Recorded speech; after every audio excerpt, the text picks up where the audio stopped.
been a really long time since I featured my 1995 Toyota Camry LE on the channel, and today I have taken out the back seat in this car. One of many steps in replacing the shocks and struts.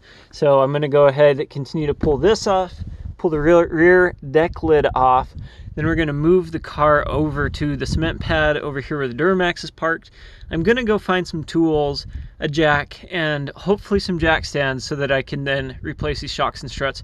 It's super easy. I don't feel like I need to do a tutorial on this repair because somebody has already done an absolutely amazing video on how to do this. It's 4 minutes long, link down below. He does a great job on showing how to do this repair, and I simply cannot do any better. I can't make a better video than what he's already made. So instead, I'll give you a vlog style video today of me trying to replace these shocks and struts, because I know that even if I do one in the front, one in the back, and then try to film a repair video for you guys, things just aren't going to go as good as they did in his video. So link down below. I hope you enjoyed today's video. Smash that thumbs up button, help support me, and if you have not already, subscribe to the channel, because well, you've been missing out. If you're not, you missed out on a lot of great content in the Duramax, on the 09 Murano, and you're going to miss out on some great content on my 95 Camry as well, this car that we're finally going to be working on today. I haven't featured the car in a long time, but I have been driving the car a lot. So just because I'm not showing it on YouTube doesn't mean that it's not getting a lot of miles put on it and a lot of use. I've just been really lazy about actually working on this car. So I repent for that, and we're going to fix it today. The number one issue with these cars are the shocks and struts and the motor mounts, which I also have to do still. So I'm going to get those ordered, and there's going to be a video soon on them. So subscribe, and I hope you enjoy today's content. Look at how filthy it is under the seat. It is absolutely nasty, and I'll have to show you the seat, but I don't know if like this old tar stuff just spilled under the seat. I don't know if it's like melting from the exhaust, but the seat's like all black and like melty-ish.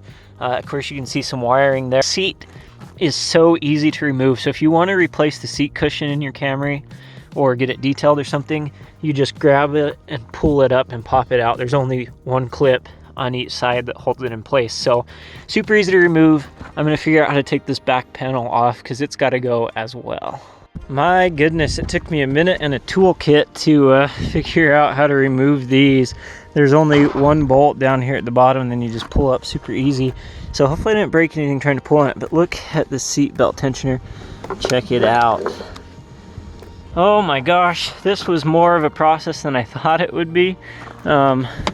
But I do have my rear deck lid out. This is what it looks like underneath. And I don't know who in the heck did this to my speaker grill, but at least I have a handle to take my deck lid out of the car. We're getting somewhere, making some progress. At least I have some storage space in the trunk here, and with this rear deck lid off, we can now get to the shocks for the back of the car. Now the two rear ones are the worst ones on this car, and they've definitely got to be replaced. Now everything else is super easy in this repair. I just got to get the car up on a jack stand so I can remove the shocks and get them replaced. Again, this isn't like a complete repair video, but I am going to have a video coming out on how you remove everything in the rear of the car here. So if you have not already, subscribe to the channel because you're not going to want to miss that. It's getting windy out here. I don't know why every time I come to film it's getting windy, but I want to work on the Camry up here on the cement pad. So I first got to move this truck, and maybe I've got to move that truck if I don't have room.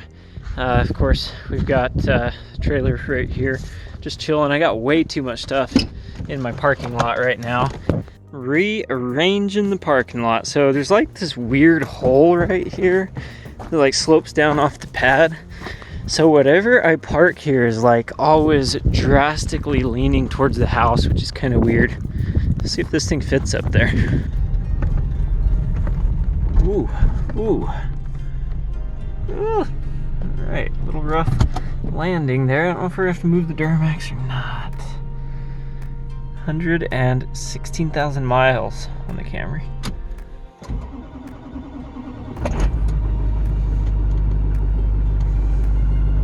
Unfortunately, my block heater in this old Duramax has like shorted out or something. I don't know, it was tripping the GFI at my apartment in Rexburg when it didn't used to do that, but I didn't think anything of it because I thought maybe it's just pulling like a heavy load to begin with, and so it trips it. Well, we get home back here to Wyoming and I plug it into the outlet outside and it throws the breaker. I'm gonna have to get that looked at or look at it here in a future video, so subscribe because there's more Duramax content on the way. There we go. Although not happy about that quick startup, that definitely gives us, you know, a little bit more room to play here. I might start with this side and then work my way over to that side. I don't actually have jack stands, so I brought some wood blocks. Left mine in Rexburg, and of course I can't find my dad's anywhere, so found some wood blocks.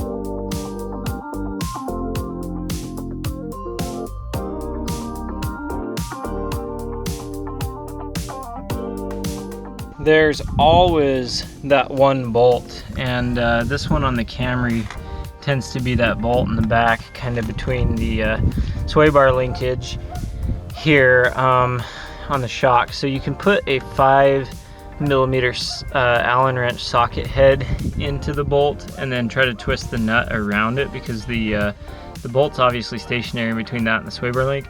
This one's really rust frozen. These bolts are notorious on this car for being difficult and being rust frozen. So right now I've got it soaking in some WD-40, and I'm gonna try retaking this bolt off now one more time with that. But we are making some progress. So that's the last bolt I have to get this old shock absorber out. We'll put the new ones on. Dang, I let this bolt soak for quite a bit and still couldn't get it. In fact, I think I stripped the little Allen thing inside of it. So it's not a big deal. You can see this is the sway bar down there, the sway bar link. If I have to, I'll take a reciprocating saw, cut off the backside, pop that out, and put new ones in. Not ideal. This car is a lot rustier than what I was expecting, and for some reason, I don't know if it's catching on the brake or what, but the wheel hub spins free, and then it catches. So I'm gonna have to check out maybe that in a little bit on this car too. And because I am using blocks and not a jack stand, I can't really move on to the next tire. So my dad's coming up with the reciprocating saw. Oh man, I was really hoping this was going to go super quick, and it has, other than that stupid little bolt. That's usually how these repairs go, really. Like, everything goes super smooth except for one thing, and that one thing trips you up for a long time trying to get the simplest of repairs put back together. And what do you guys think? In the comments below, let me know. Is it time to pull this dent out of the back of the Camry? I haven't got any quotes on it. I'm gonna do that this week, but let me know if you think that it's time to make this Camry look perfect again. Again, only 116,000 miles on this car.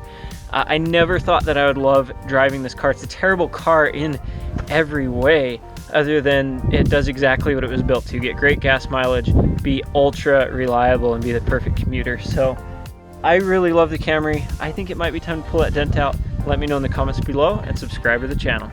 Time for a quick update here on the Camry. So I think I left off on these rear ones on a very, very stuck bolt, and I have a bad confession to make. I went the route of cutting off these sway bar links. These are $7. It's not the end of the world. It's not really what I wanted to do, but we simply could not get it to come free on either side, right or left.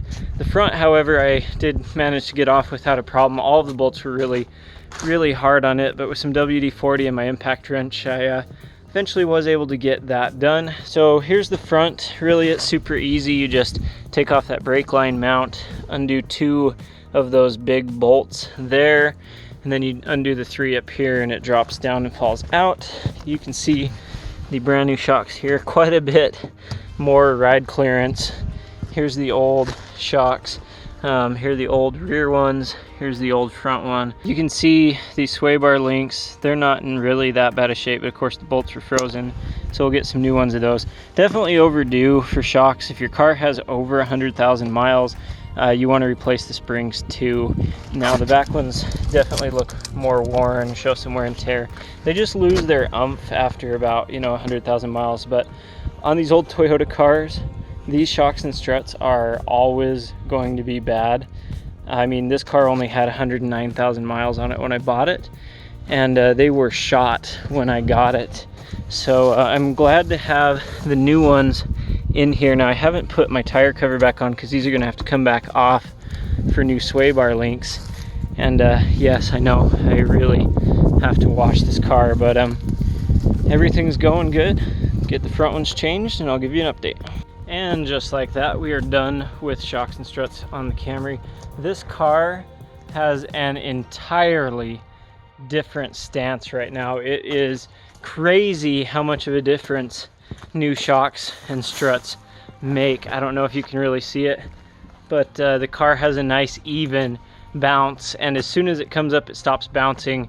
They're a little bit stiff right now. We'll get them broken in, but it's gonna do this car wonders to have new shocks and struts. So I just cleaned up.